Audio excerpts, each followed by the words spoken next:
Having a car project can be extremely rewarding. At the same time, it can be equally as frustrating. But at what point does the frustration generated by all these unexpected problems and additional expenses tell you that it's time to walk away, to quit, to throw in the towel? The reality is there will come a point in every car build where you're faced with this dilemma.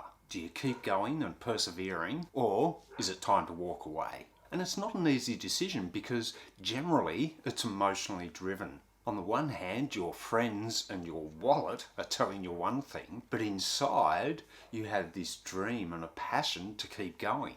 In this episode of 5 Minute Fridays, I'm going to give you one tip, just one, to help maintain your sanity, your marriage, and help you overcome this internal conflict.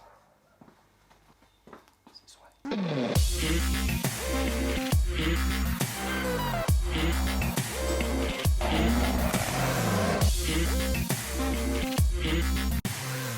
G'day everyone, my name's Michael Taylor and welcome to 64 Motorsport and welcome to another episode of 5 Minute Fridays. On this episode of 5 Minute Fridays, I'm going to talk about exit strategies and when is the right time to walk away from your car build or your car project.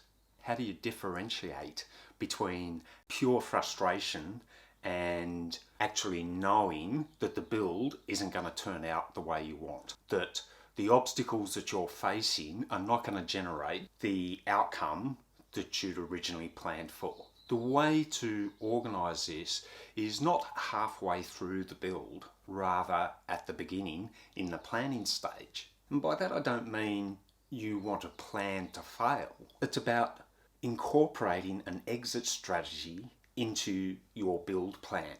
And the way this works is to incorporate a set of points or guidelines in your build plan which dictate the point at which you should start implementing your exit strategy.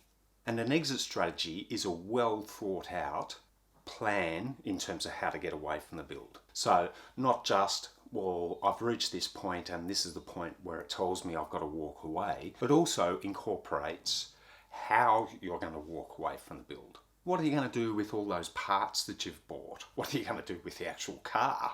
All these things should be thought about during the initial planning stage. So, how do you do this? The first thing is to start your plan. And if you want to learn about how to do a build plan, well, you might want to click, I think it's this video here. So you've got your build plan, and once you've got everything listed out in terms of how you're going to build it, what the end result's going to be, then you can start thinking about your exit strategy. You might think this is a bit of a waste of time, but an hour or 2 hours spent here will save you a heap of time, lost energy and lost money further down the track. And bear in mind, most builds are going to go on for a few years anyway, so a couple of hours spent now is a small investment in terms of securing your build and ensuring you don't waste a heap of time going down a rabbit hole which is not going to net you the results or the outcome that you really desire. So what sort of things would be included as part of your exit strategy? Generally, an easy one to start with is finances. Once the build reaches a point where you're going to have to invest a certain amount of money over and above your contingency, that would be a good flag to have. Let's say you're going to do an engine swap.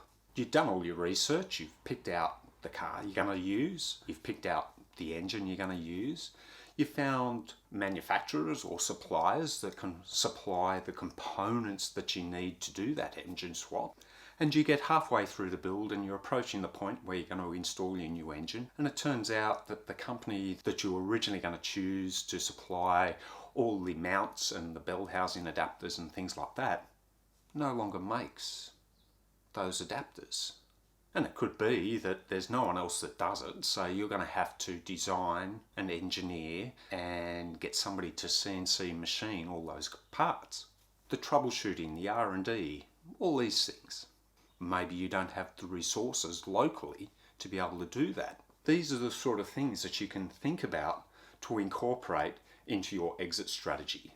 This is going to be different for everybody. Everybody's going to have a different set of criteria in terms of an exit strategy, depending where they live, what their budget is, and a time frame in terms of when they want to have everything completed. So if you're doing a build where you still need to utilise the car as your daily driver, or if you're doing a build like mine where I can afford to keep the car sitting in a garage for years, these are all factors which are going to vary the considerations not only as part of your build plan but also as part of your exit strategy. Now you also need to incorporate how you're going to exit from the build. It's one thing to say, well, I'm not going to persevere with this, I'm going to move on to another project which is going to deliver the results that I want.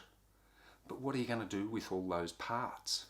Start aligning yourself and joining various Facebook groups to give you an outlet in terms of helping to allow you to sell the engine or the actual chassis. You may even be able to sell it as an incomplete project. Somebody else may be willing to take on the project and continue on from the point that you've reached. So joining Facebook groups early on in the build is a really good avenue in terms of how you can exit from the build, because you don't want the car sitting in your garage for 3 or 4 years taking up space and finances that could easily be then put into your next project. So an exit strategy is not about planning to fail, it's really about planning to survive the build. I've tried to keep this much closer to 5 minutes rather than the 10 minutes that a lot of my 5 Minute Friday videos go for, which no longer makes them 5 Minute Fridays.